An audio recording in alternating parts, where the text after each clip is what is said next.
Good morning to everybody, those who are preparing for DSC competitive examinations. In 6th class, 7th class, 8th class, 9th class and 10th class. అయితే మరి సాంఘిక శాస్త్రంలో అంతర్భాగంగా ఉండేటటువంటి చరిత్రను 6వ తరగతి నుంచి 10వ తరగతి వరకు ఉన్నటువంటి ఈ చరిత్రను మీరు 2 భాగాలుగా విభజించి చదవవలసి ఉంటుంది. సో ఈ 2 భాగాలు ఏమిటి అన్నటువంటి విషయాన్ని ఒకసారి గమనించండి. ఒకటి భారతదేశ చరిత్ర, దట్ ఈస్ ఇండియన్ హిస్టరీ. భారతదేశ చరిత్ర, that is Indian history.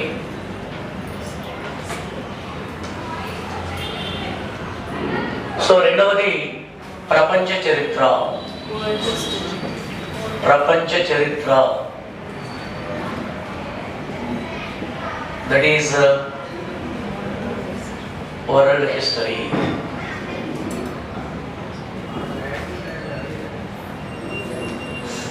So 2 భాగాలుగా మీరు విభజితం చేసుకుని చదవవలసి ఉంటుంది. విభజితం చేసి చదవవలసినటువంటి అవసరం లేదు, ఆల్రెడీ టెక్స్ట్ బుక్లో ఆ అంశాలు పొందుపరుస్తుంది. కాకపోతే మీరు గుర్తుంచుకోవలసినటువంటి ప్రధానమైనటువంటి అంశం ఏమిటంటే 6వ తరగతి, 7వ తరగతి, 8వ తరగతి. సో ఈ 3 తరగతులకు సంబంధించినటువంటి సాంఘిక శాస్త్రంలోని చరిత్ర అంతా కూడా భారతదేశ చరిత్రగా మీరు గుర్తుపెట్టుకోవాలి. 6వ తరగతి, 7వ తరగతి, 8వ తరగతి. సో మరి 9వ తరగతి మరియు 10వ తరగతిలో ఉండేటటువంటి చరిత్ర అంతా కూడా ప్రపంచ చరిత్రకు, that is related to world history. ఈ అంశాన్ని మొట్టమొదటి మీరు గుర్తుపెట్టుకోవాలి.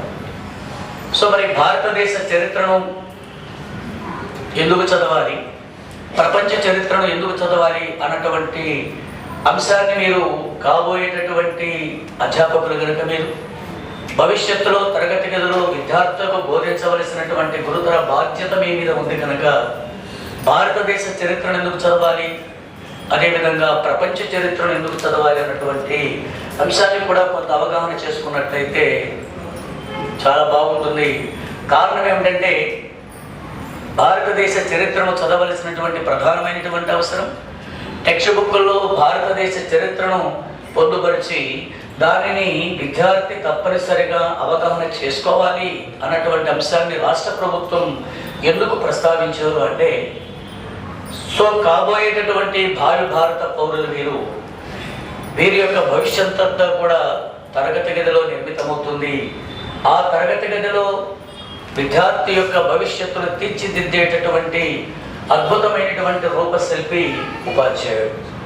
మరి అటువంటి దేశ భవిష్యత్తు తరగతి గదిలోనే నిర్మితమవుతుంది అనేటటువంటి ప్రధానమైనటువంటి భావనను వ్యక్తపరిచినటువంటి కొఠారి కమిషన్ అభిప్రాయాన్ని మనం దృష్టిలో పెట్టుకున్నట్లయితే, సో తరగతి గదిలో దేశ భవిష్యత్తును ఊహిస్తూ దేశ భవిష్యత్తును దృష్టిలో పెట్టుకుని ఉత్తమ పౌరునిగా తీర్చిదిద్దబడాలి అనేటటువంటి ఒక ఆలోచన విధానముతో తరగతి గదిలో ఉన్నటువంటి ఆ విద్యార్థి మొట్టమొదటి నేను భారతీయుడను అన్నటువంటి విషయాన్ని అతను అర్థం చేసుకోవాలి. అర్థమయ్యేటట్లు ఉపాధ్యాయులుగా మీరు బోధించాలి. సో భారతీయుడు నేను అనేటటువంటి ఆలోచన వచ్చినప్పుడు ఒక భారతీయుడిగా భారతదేశ చరిత్ర, సంస్కృతి, వారసత్వాన్ని కొంత మేరకు నేను తెలుసుకోవాలి, దాని మీద నాకు కొంత అవగాహన ఉండాలి అన్నటువంటి దానిని అతనికి రాకమునిపే, విద్యార్థికి రాకమునిపే ఉపాధ్యాయులుగా మీరు మనందరము కూడా భారతీయులము, భారతదేశ పౌరులుగా భారతదేశ చరిత్ర, సంస్కృతి, వారసత్వాన్ని మనందరము కూడా తెలుసుకోవాలి అనేటటువంటి అంశాన్ని మీరు విద్యార్థికి బోధించినప్పుడు అతను ఉత్తమ విద్యార్థితో పాటు తరగతి గదిలోనే ఉత్తమ భారతీయుడిగా రూపొందింపబడతాడన్నటువంటి విషయాన్ని మీరు గుర్తుంచుకోవాలి. అందుకోసమే భారతదేశ చరిత్రను పాఠ్యాంశాలలో పొందుపరచడం జరిగింది. మరి అలాంటి భారతదేశ చరిత్రను మీరు ఏ విధంగా చదవాలి, అలాగే ప్రపంచ చరిత్రను ఏ విధంగా అధ్యయనం చేయాలి, తరగతి గదిలో కంటే ముందు మీరు పోటీ పరీక్షలలో విజేతలు కావడానికి అనుకూలమైనటువంటి రీతిలో భారతదేశ చరిత్రను ఏ విధంగా చదవాలి, అదేవిధంగా ప్రపంచ చరిత్రను ఏ విధంగా చదవాలి అన్నటువంటి విషయాన్ని మీరు చాలా తప్పనిసరిగా గుర్తుంచుకోవాలి. First of all you should have to know how it is possible to understand the Indian history completely అన్నటువంటి విషయాన్ని మీరు చాలా జాగ్రత్తగా గుర్తుంచుకోండి. ఈ అంశాన్ని గుర్తుంచుకుని సోషల్ టెక్స్ట్ బుక్ని మీరు ఓపెన్ చేసినట్లయితే సబ్జెక్ట్ మీద అవగాహన కలుగుతుంది. సబ్జెక్టును అవగాహన చేసుకోవడంలో మీకు ఒక పరిపూర్ణమైనటువంటి నమ్మకం కూడా కలుగుతుంది. మరి భారతదేశ చరిత్రను అంటే 6వ తరగతి, 7వ తరగతి, 8వ తరగతి ఈ 3 తరగతుల టెక్స్ట్ బుక్లో ఉన్నటువంటి భారతదేశ చరిత్రను చదవాలి అన్నప్పుడు మొట్టమొదట చదవడానికి మీరు ఏ విధమైనటువంటి ప్రణాళికను సిద్ధం చేసుకోవాలి? అన్నిటికంటే ముఖ్యంగా భారతదేశ చరిత్ర, సంస్కృతి, వారసత్వం. కాబోయేటటువంటి ప్రభుత్వ అధ్యాపకులుగా మీరు చాలామంది గుర్తుంచుకోండి, తరగతి గదిలో భారతదేశ చరిత్ర లేదా చరిత్ర అని సంబోధించకుండా కంప్లీట్గా భారతదేశ చరిత్ర, సంస్కృతి, వారసత్వము, that is the title of our Indian history. Indian history and heritage అనేటటువంటి దాన్ని మీరు సంబోధిస్తే చాలా గౌరవప్రదంగా ఉంటుంది భారతదేశ చరిత్రకి. కాంపిటేటివ్ ఎగ్జామ్స్లో యూనియన్ పబ్లిక్ సర్వీస్ కమిషన్ దగ్గర నుంచి ఒక స్టేట్ లెవెల్లో జరిగేటటువంటి కానిస్టేబుల్ ఎగ్జామ్ వరకు సోషల్ స్టడీస్లో జనరల్ స్టడీస్లో ఉండేటటువంటి మన సబ్జెక్ట్ను భారతదేశ చరిత్ర, సంస్కృతి, వారసత్వం అనేటటువంటి టైటిల్తోనే ఉంచుతారు. కనుక మరి అలాంటి భారతదేశ చరిత్ర, సంస్కృతి, వారసత్వాన్ని అర్థం చేసుకోవడానికి భారతదేశ చరిత్రను 3 భాగాలుగా విభజించాలి. ఎన్ని భాగాలుగా నాన్న? 3 భాగాలుగా విభజించాలి. 3 భాగాలుగా విభజించి భారతదేశ చరిత్రను అధ్యయనం చేయండి. అత్యంత సులువుగా మీకు అర్థమవుతుంది. మరి భారతదేశ చరిత్ర, సంస్కృతి, వారసత్వాన్ని పరిపూర్ణంగా అవగాహన చేసుకోవడానికి భారతదేశ చరిత్రకారు భారతదేశ చరిత్రను 3 భాగాలుగా విభజించారు. Indian historians classified our Indian history, culture and heritage into 3 parts. What are they? ఏమి అవి అన్నప్పుడు, ఒకటి ప్రాచీన భారతదేశ చరిత్ర, ప్రాచీన భారతదేశ చరిత్ర, ప్రాచీన భారతదేశ చరిత్ర, that is ancient Indian history, ancient Indian history. రెండవది మధ్యయుగ భారతదేశ చరిత్ర, మధ్యయుగ భారతదేశ చరిత్ర, మధ్యయుగ భారతదేశ చరిత్ర, that is medieval Indian history.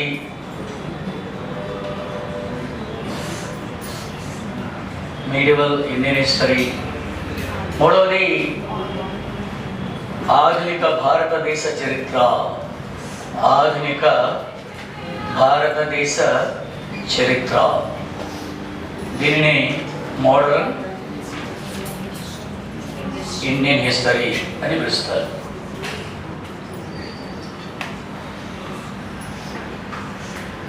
ఈ విధంగా భారతదేశ చరిత్రను మీరు ముందుగా విభజన చేయాలి. First of all you should have to classify the Indian history into 3 parts. 3 భాగాలుగా మనం విభజించవలసిన అవసరం లేదు.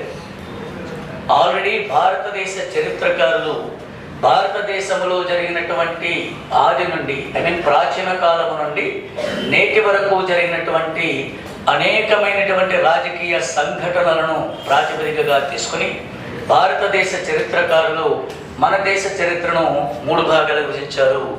One is ancient Indian history, second one is medieval Indian history, third one is ఆధునిక భారతదేశ చరిత్ర, that is modern Indian history.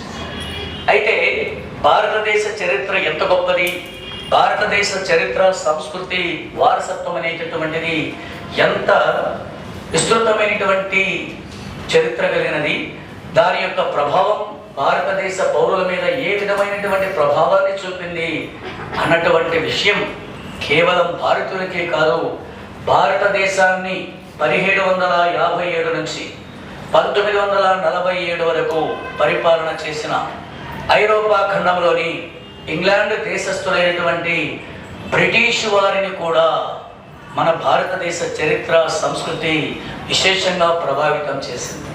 So వారి వలన, వారి పరిపాలన వలన మనందరము అంటే భారతీయులము ఏ విధంగానైతే మనం ప్రభావితులమై వారు ప్రవేశపెట్టినటువంటి పరిపాలన అంశాలను ప్రస్తుతం మనం కంటిన్యూ చేస్తున్నాము. వారి సంస్కృతిలో అంతర్భాగంగా ఉండేటటువంటి కొన్ని ప్రధానమైనటువంటి అంశాలు ఈరోజు భారతీయ సంస్కృతిలో విలీనమై అవి కొనసాగుతూ ఉన్నాయో, అదేవిధంగా మన దేశ చరిత్ర సంస్కృతి వారసత్వం కూడా ఆంగ్లేయులను విశేషంగా ప్రభావితం చేశాయనేటటువంటి దానిలో ఏమాత్రం కూడా సందేహం లేదు. అటువంటి సందర్భంలో భారతదేశాన్ని పరిపాలిస్తున్నటువంటి బ్రిటిష్ వారు భారతదేశ చరిత్రను తెలుసుకోవాలి. భారతదేశ చరిత్ర సంస్కృతిలో ఉండేటటువంటి గొప్పతనాన్ని మనం కూడా గమనించాలి. ప్రాచీన కాలంలో కానీ మధ్యకాలంలో కానీ భారతదేశాన్ని పరిపాలన చేసినటువంటి భారతీయ పాలకులు ఏ విధమైనటువంటి పరిపాలనను ప్రవేశపెట్టి పాలకులైనటువంటి వీరు పాలితులైనటువంటి భారతీయ ప్రజలను ఏ విధంగా సంతృప్తిపరిచారు, మన పరిపాలన వల్ల భారతీయులు ఎందుకు సంతృప్తి పడతలేదు, ఎందుకు సంతృప్తి పడలేదు కనుక వారి పరిపాలన మనకు తెలవాలి. ఆ పరిపాలనలో ఉండేటటువంటి అంశాలు మనం కూడా కొన్ని ఆదర్శవంతంగా తీసుకుని ప్రవేశపెడితే భారతీయులు మన పరిపాలన పట్ల ఎక్కడైనా సంతృప్తి చెందుతారేమో అనేటటువంటి ఆలోచనతోనే బ్రిటిష్ ప్రభుత్వం ఇంగ్లాండ్ దేశానికి చెందినటువంటి అనేక మంది ఆంగ్ల చరిత్రకారులను భారతదేశ చరిత్ర సంస్కృతి మీద గ్రంథాలు రాయండి అని విజ్ఞప్తి చేయడం జరిగింది. సో అందులో భాగంగానే ఇంగ్లాండ్ దేశానికి చెందినటువంటి JS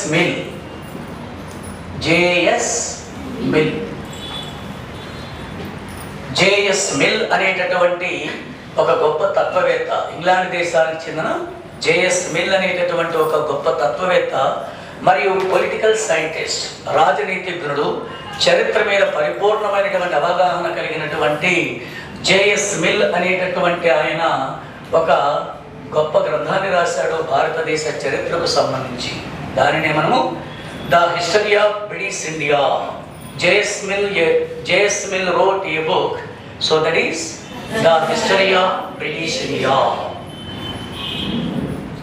The history of India అనేటటువంటి గ్రంథాన్ని రాశాడు. So this book was written by who? J.S. Mill.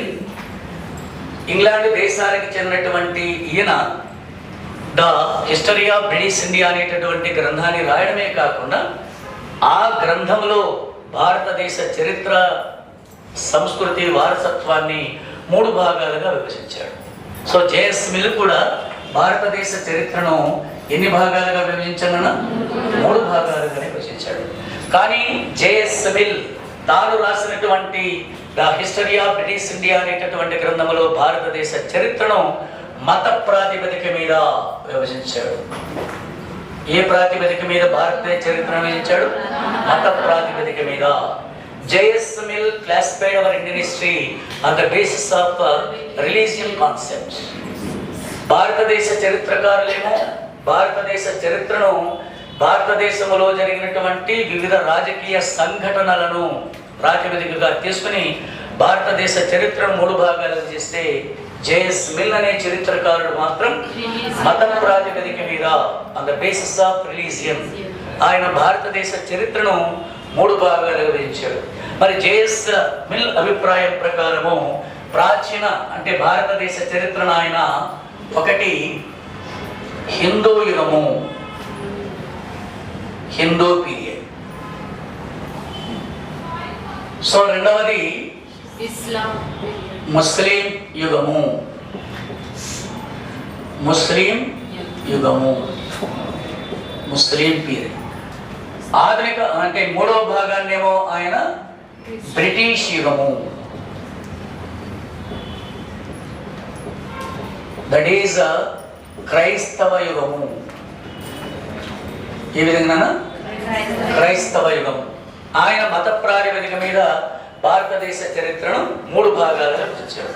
First one Hindu period, second one, third one కానీ మీరు గమనించాలి, భారతదేశ చరిత్రకారులేమో భారతదేశ చరిత్రను రాజకీయ సంఘటనలను ప్రాతిపదికగా తీసుకుని భారతదేశ చరిత్రను 3 భాగాలుగా విభజిస్తే, but an eminent philosopher and political scientist of England, so who classified Indian history into 3 parts only on the basis of religion. మత ప్రాతిపదిక మీద ఆయన 3 భాగాలు విభజించాడు. ఆయన ఉద్దేశం ఏంటంటే, ప్రాచీన యుగములో భారతదేశాన్ని పరిపాలన చేసిన పాలకులందరూ కూడా హిందువులే.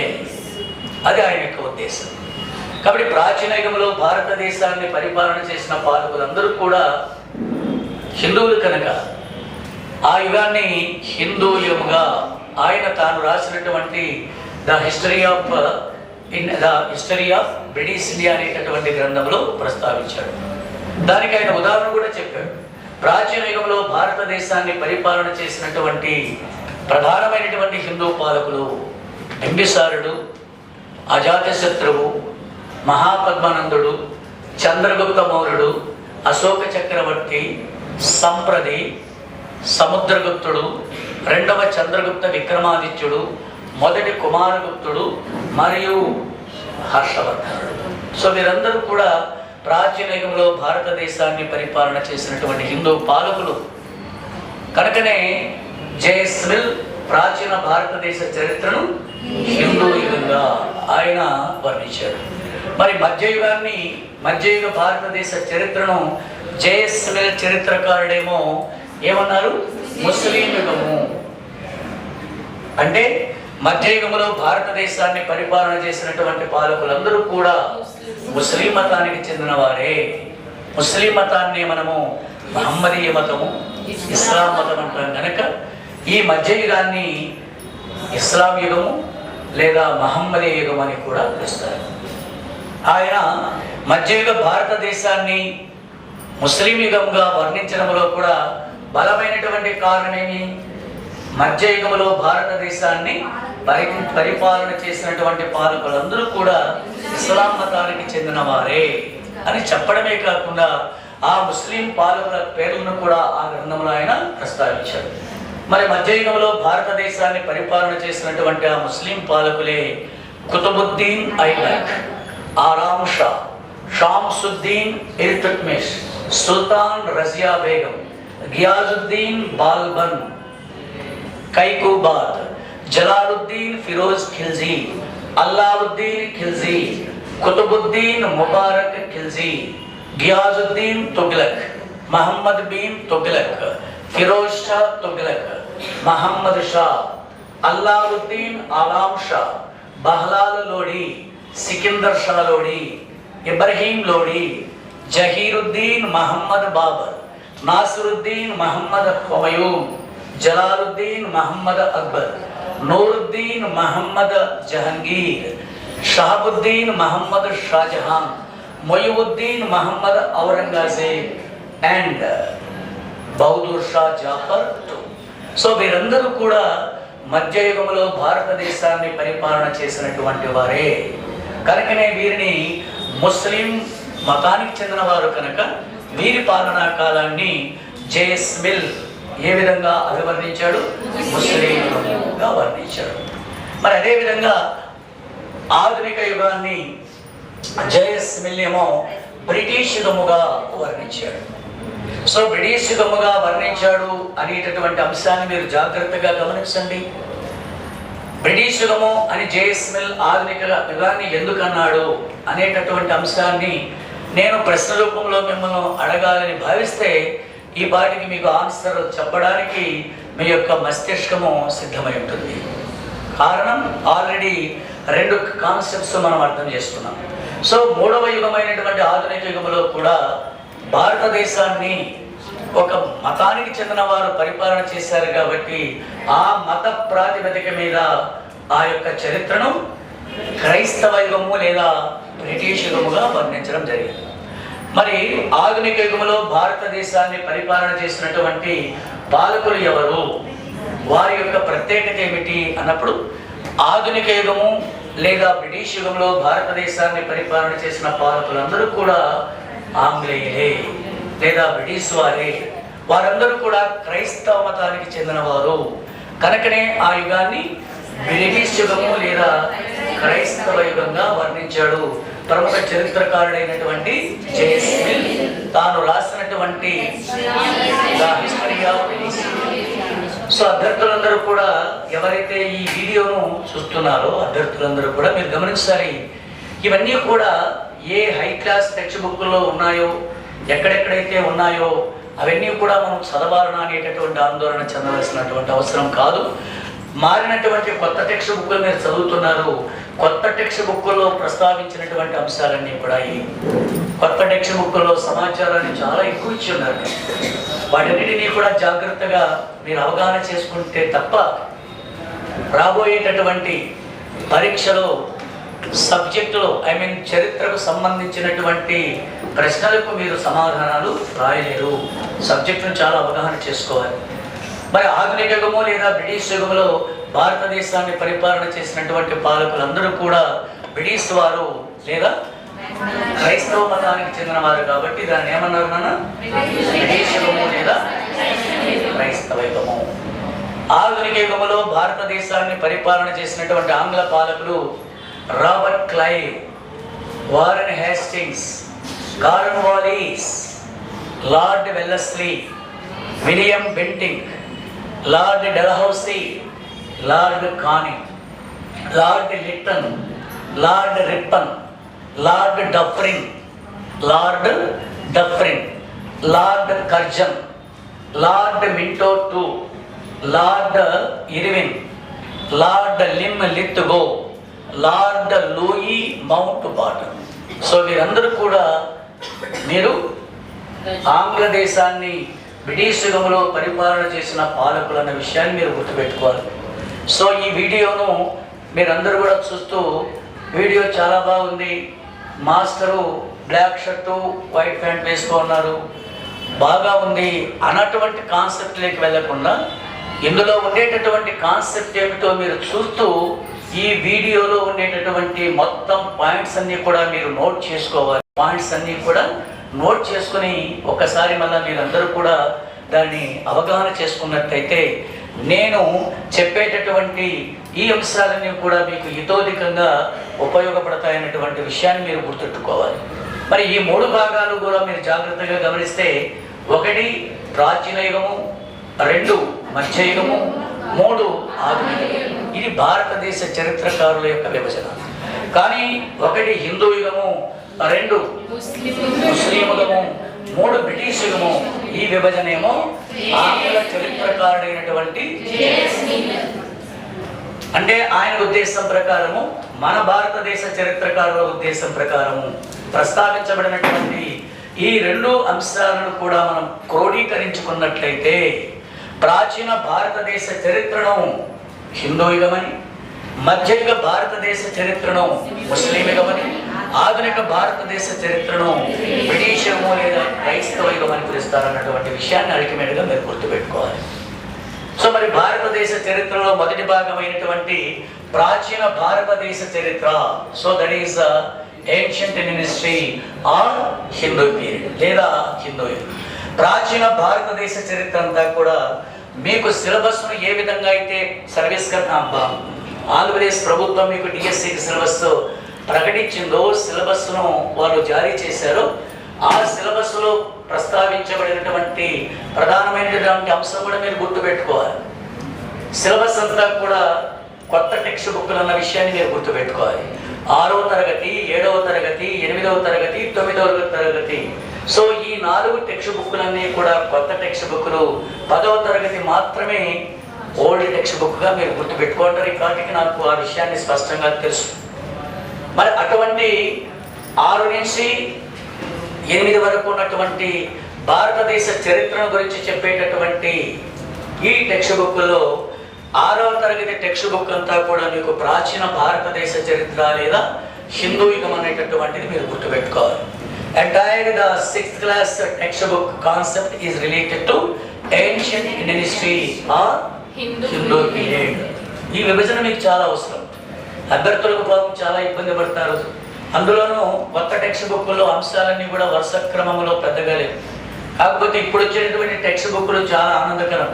మనం పాత టెక్స్ట్ బుక్లతో పోల్చుకుంటే ఇప్పుడు ఉండేటటువంటి కొత్త టెక్స్ట్ బుక్లు మీకు కొంత అవగాహన కలుగుతుంది ఇష్టం, ఎందుకంటే కొంత క్రానలాజికల్ ఆర్డర్లో ప్రస్తావించారు. కానీ వీటికి ముందు ఉండేటటువంటి టెక్స్ట్ బుక్లు అయితే కూడా జిగ్జాగ్లో ఇచ్చారు. వాటన్నిటిని క్రానలాజికల్ ఆర్డర్లో ఉంచుకొని చదవాలంటే అభ్యర్థులు చాలా ఇబ్బంది పడేవారు. సో ఇప్పుడు కొత్త టెక్స్ట్ బుక్లో అలాంటి సమస్య దాదాపు ఒక 70% మీకు తొలగిపోయింది. సో ప్రాచీన భారతదేశ చరిత్ర లేదా హిందూ యుగం అని పిలువబడేటటువంటి ఈ యొక్క 6వ తరగతి టెక్స్ట్ బుక్లో మీరందరూ కూడా ప్రధానమైనటువంటి అంశాలన్నీ కూడా చదవాలి. ఇది చాలా చాలా ఇంపార్టెంట్. మరి ప్రాచీన భారతదేశ చరిత్ర లేదా హిందూ యుగం అనేటటువంటి ఇందులో మీరు చదవలసినటువంటి ప్రధానమైనటువంటి అంశాలు ఏమిటి?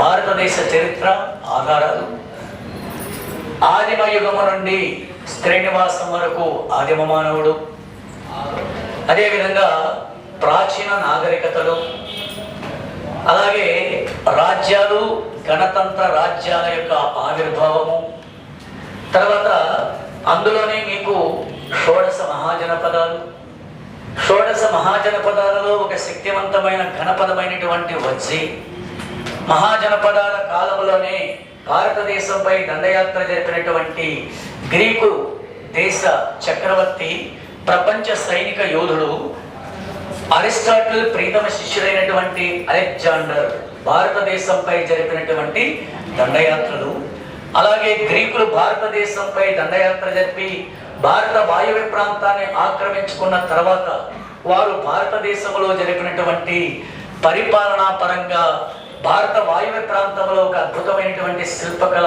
ఆవిర్భవించింది. ఆ శిల్పకళనే మనము గాంధార శిల్పకళ.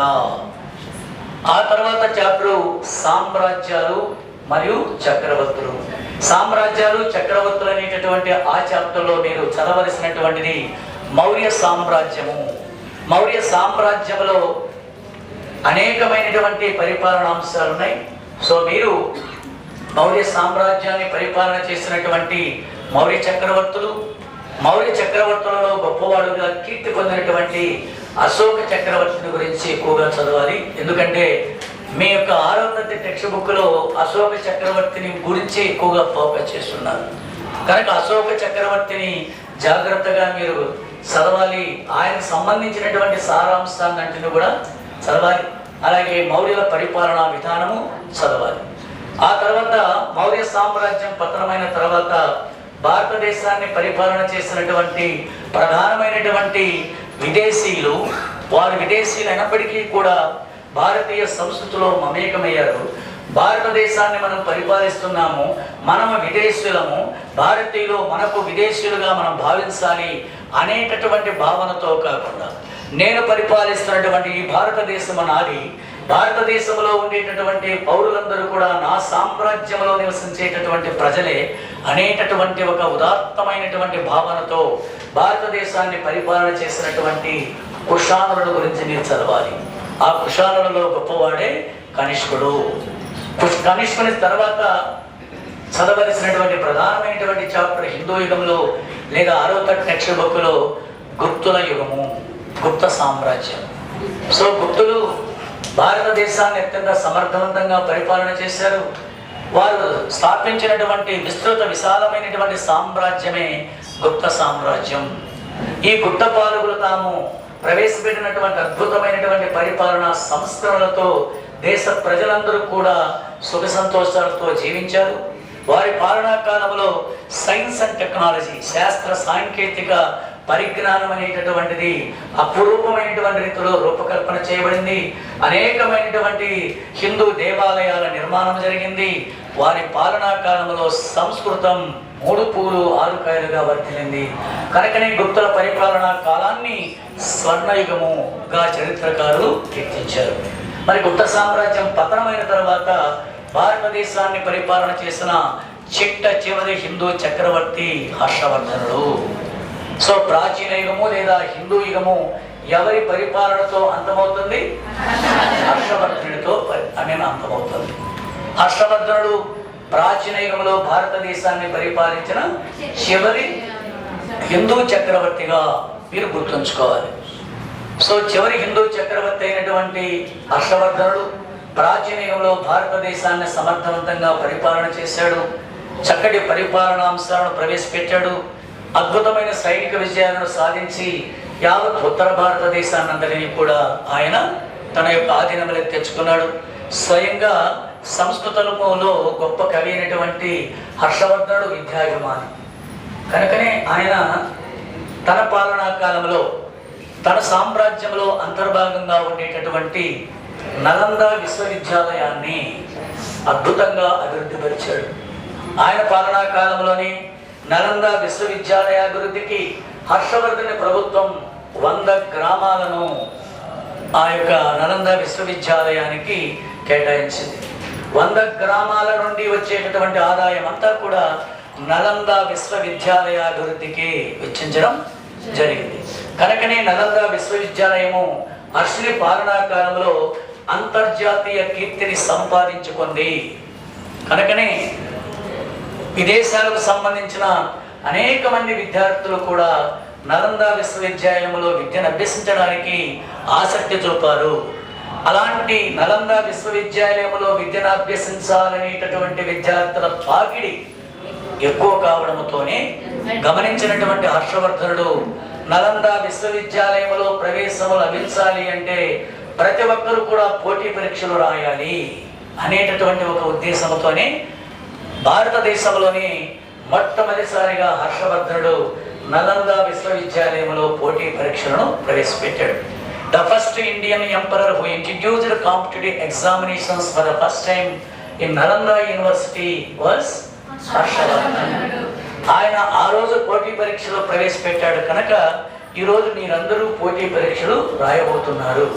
అలానే హర్షవర్ధని మీరు నిందించవద్దండి, హర్షవర్ధని విమర్శ చేయవద్దండి.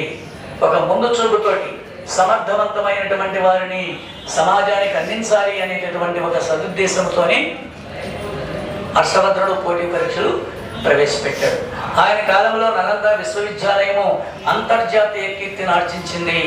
కనుకనే చరిత్రకారులు నలంద విశ్వవిద్యాలయాన్ని ఇండియన్ ఆక్స్ఫర్డ్ యూనివర్సిటీగా కీర్తించారు. So Nalanda university was popularly known as Indian Oxford university. So ఈ విధంగా మీరు 6వ తరగతి టెక్స్ట్ బుక్ అంతా కూడా మీరు ఈ విధంగా అంశాలు చదవలసి ఉంటుంది, మీరు గుర్తుపెట్టుకోవాలి. ఇక రెండవ ప్రధానమైనటువంటి భాగం గమనించండి, మధ్యయుగ భారతదేశ చరిత్ర. So that is popularly known as Muslim period by JS. మరి మధ్యయుగ భారతదేశ చరిత్ర అంతా కూడా మీరు 7వ తరగతి టెక్స్ట్ బుక్గా గుర్తుపెట్టుకోవాలి. కొత్త టెక్స్ట్ బుక్లో ఎంత అద్భుతంగా ఇచ్చారు, విస్తృతమైనటువంటి సమాచారం ఇచ్చారు. పాత టెక్స్ట్ బుక్లో లేదండి అంత సమాచారం. కొత్త టెక్స్ట్ బుక్లో మాత్రం చాలా అంశాలు ఇచ్చారు, అనేకమైనటువంటి అంశాలు ఇచ్చారు. ఇంటర్మీడియట్లో ఏవేవి అంశాలు అయితే ఉన్నాయో ఆ అంశాలన్నింటినీ కూడా క్రానలాజికల్ ఆర్డర్లో 7th క్లాస్ కొత్త టెక్స్ట్ బుక్లో ప్రస్తావించడం జరిగింది. మరి మధ్యయుగంలో భారతదేశాన్ని పరిపాలన చేసినటువంటి పాలకులందరూ కూడా ముస్లింలు. మరి ఇందులో మీరు మధ్యయుగము లేదా ముస్లిం యుగం అని పిలువబడేటటువంటి ఈ అంశాలు ఉన్నటువంటి 7వ తరగతి టెక్స్ట్ బుక్లో మీరు గుర్తుంచుకోవాల్సినటువంటి ప్రధానమైనటువంటి అంశాలు ఏమిటి అన్నటువంటిది గుర్తుపెట్టుకోండి. మధ్యయుగము లేదా ముస్లిం యుగముగా పిలువబడేటటువంటి భారతదేశ చరిత్ర సంస్కృతిలోని 2వ భాగము 7వ తరగతి టెక్స్ట్ బుక్లో ఏ అంశాలతో ఇమిడి ఉంది అన్నటువంటి విషయాన్ని గమనిస్తే, సో మీరు 7వ తరగతి టెక్స్ట్ బుక్లో హిందూ యుగము ముస్లిం యుగము లేదా మహమ్మదీ యుగము అని పిలువబడేటటువంటి ఆ భాగంలో మీరు చదవలసినటువంటి ప్రధానమైనటువంటి అంశాలు అరబ్బుల దండయాత్ర. అరబ్బుల దండయాత్ర. So that is Arabs invasions. అరబ్బుల దండయాత్రలు. రెండవది తురుష్కుల దండయాత్రలు. తురుష్కుల దండయాత్రలు. That is Turks invasions. Turks invasions. మూడవది ఢిల్లీ సుల్తానులు.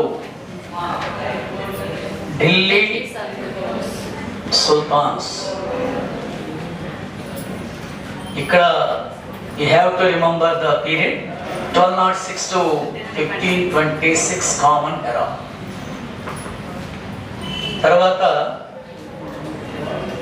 మొఘలుల యుగం. So that is Mughal period. That is from 1526 to 1707 common ఎరా.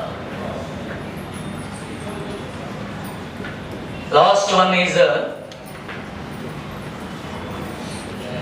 Maharashtra Vijrambana. That is the rise of Marathas. ఈ 5 చాప్టర్లతో పాటు మీకు ఒకటి చూడండి అరబ్బుల దండయాత్ర, 2 తురుష్కుల దండయాత్రలు, 3 ఢిల్లీ సుల్తానులు, 4 మొఘల యుగము, 5 మహారాష్ట్ర విజృంభణ. 6వ చాప్టర్ కూడా గుర్తుపెట్టుకోండి. దట్ ఈస్ భక్తి ఉద్యమం. దట్ ఈస్ భక్తి మూమెంట్. ఈ అంశాలన్నీ కూడా మీరు ముస్లిం యుగము లేదా ఇస్లాం యుగము లేదా మహమ్మదీ యుగం అని పిలువబడేటటువంటి భారతదేశ చరిత్రలోని 2వ భాగము లేదా 7వ తరగతిలో టెక్స్ట్ బుక్లో ఉండే సారాంశాలన్నీ క్రానలాజికల్ ఆర్డర్, ఇవన్నీ కూడా మీరు చదవలసి ఉంటుంది. సో మనకి భారతదేశంలో ముస్లింల పరిపాలన ప్రారంభం కావడానికి ప్రధానమైనటువంటి కారణం ఏంటంటే అరబ్బుల దండయాత్ర. భారతదేశంపై దాడులు జరిపినటువంటి మొట్టమొదటి విదేశీ, the first foreigners the first Muslims who invaded to India. భారతదేశంపై సైనిక దాడులు నిర్వహించినటువంటి తొలి ముస్లింలు అరబ్బులు. సో అలాంటి అరబ్బుల భారతదేశ దండయాత్ర దేశ చరిత్రను, భారతీయుల యొక్క స్థితిగతులను తారుమారు చేసింది. భారతదేశంపై అరబ్బులు జరిపినటువంటి సైనిక దాడులే భారతదేశంలో స్వతంత్ర ముస్లిం పాలన ప్రారంభం కావడానికి ఒక ప్రధానమైనటువంటి అంశంగా మీరు గుర్తుపెట్టుకోవాలి. అక్కడి నుంచి మొత్తం ఈ అంశాలన్నీ కూడా మీరు చదవాలి. ఇది 7వ తరగతి టెక్స్ట్ బుక్లో ఉండేటటువంటి అంశాలు.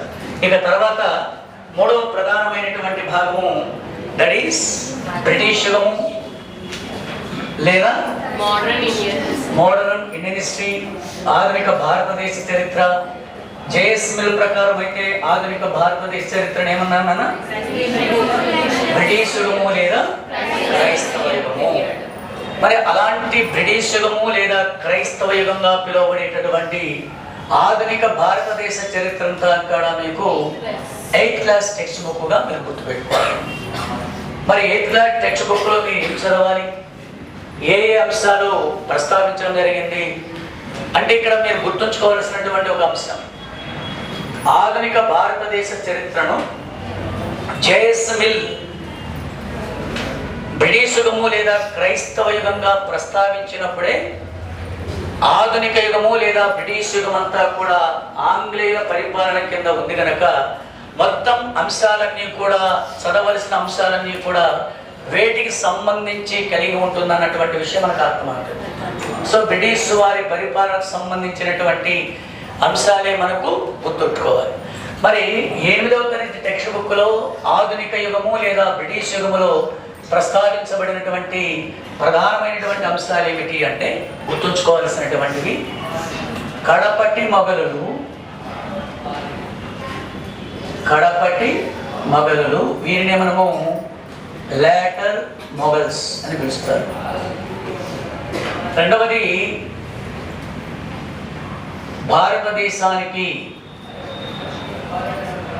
భారతదేశానికి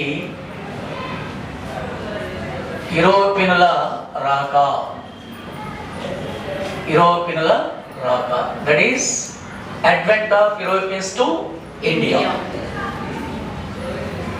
Advent of Europeans to India. ఇది తర్వాత భారతదేశంలో ఆంగ్ల అధికార స్థాపన. భారతదేశంలో ఆంగ్లేయుల అధికార స్థాపన.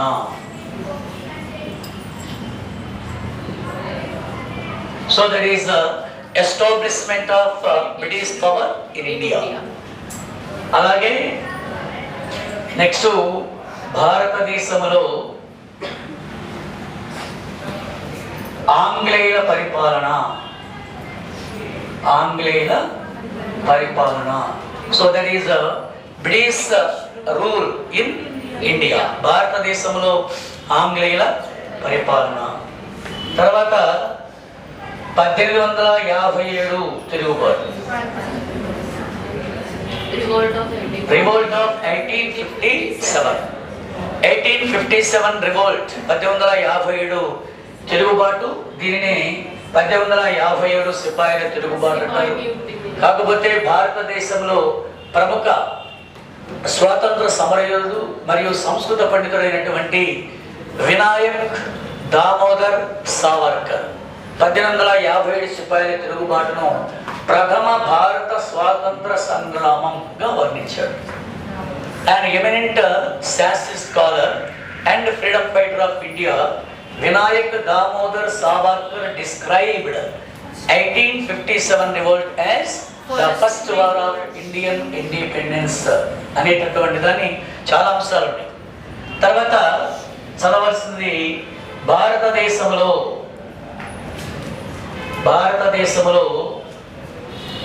బ్రిటిష్ రాజరిక పాలన. భారతదేశంలో బ్రిటిష్ రాజరిక పాలన. So that is British crown rule in India.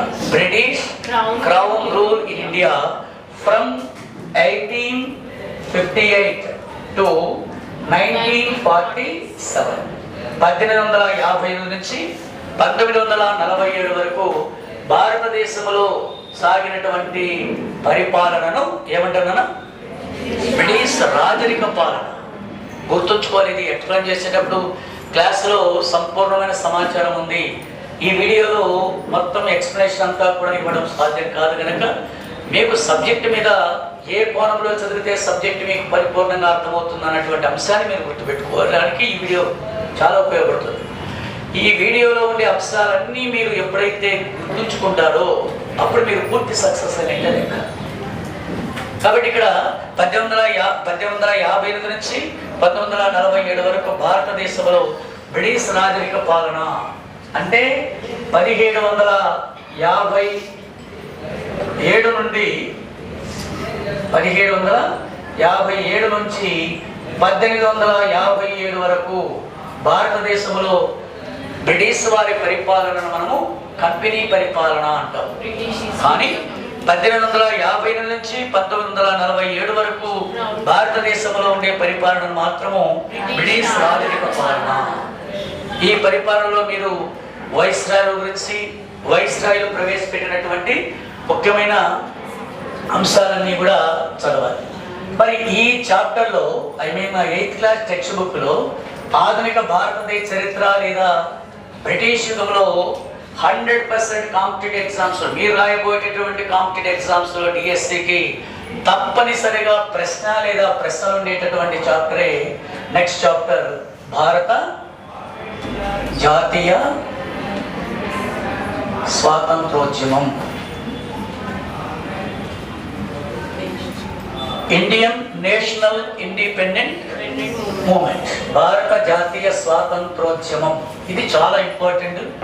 ఇందులో నుంచే మీకు ప్రశ్న కానీ లేదా ప్రశ్నలు కానీ రావడానికి అవకాశం ఉంది. From 1885 to 1947. భారత జాతీయ స్వాతంత్రోద్యమం అనే చాప్టర్ను ఎవరైతే విస్మరిస్తారో, ఎవరైతే నిర్లక్ష్యం చేస్తారో కాంపిటేటివ్ ఎగ్జామ్స్ పరంగా డిఎస్సి బేస్ చేసుకొని వారు తప్పనిసరిగా మార్కు లేదా మార్కులు కోల్పోయినట్లే. అంటే దీన్ని బట్టి వీడియో చూస్తున్నటువంటి ఈ వీడియోను వీక్షిస్తున్నటువంటి అభ్యర్థులందరికీ అర్థమవుతుంది, తప్పనిసరిగా భారత జాతీయ స్వాతంత్రోద్యమంలో నుంచి ప్రశ్న లేదా ప్రశ్నలు ఉంటాయి. ఎస్జిటి ప్రిపేర్ అయ్యేటటువంటి వాళ్ళు కానీ లేదా school assistant social studies prepare అయ్యేటటువంటి వారు కూడా గుర్తుపెట్టుకోవాలి, Indian national independent movement is the one of the most important chapter for those who are preparing for DSC examinations. గుర్తుపెట్టుకోవాలి. సో కాంపిటేటివ్ ఎగ్జామ్స్కి వెళ్ళేటటువంటి మీరు డిఎస్సి పరంగా భారత జాతీయ స్వాతంత్రోద్యమం అనేటటువంటిది నాకు వెన్నెముక లాంటిది అని మీరు భావించి భారత జాతీయ స్వాతంత్రోద్యమానికి సంబంధించిన సారాంశాన్నంతటినీ కూడా మీరు చాలా జాగ్రత్తగా అవగాహన చేసుకుంటే మంచి మార్పు పొందడానికి లేదా మంచి మార్కులు పొందడానికి అవకాశం ఉంది. సో భారత జాతీయ స్వాతంత్రోద్యమం తర్వాత ఇక్కడ మీరు చదవలసినటువంటిది ఇంకొక ప్రధానమైనటువంటి చాప్టర్ ఏంటంటే భారత సామాజిక సాంస్కృతిక పునరుజ్జీవనోద్యమం ఒక చాప్టర్ ఉంది. భారత సామాజిక సాంస్కృతిక పునరుజ్జీవనోద్యమం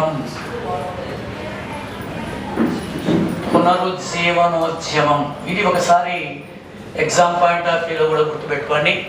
భారత జాతీయ సాంస్కృతిక పునరుజ్జీవనోద్యమం, Indian social and cultural reformation movement అంటాం ఇంగ్లీష్లో.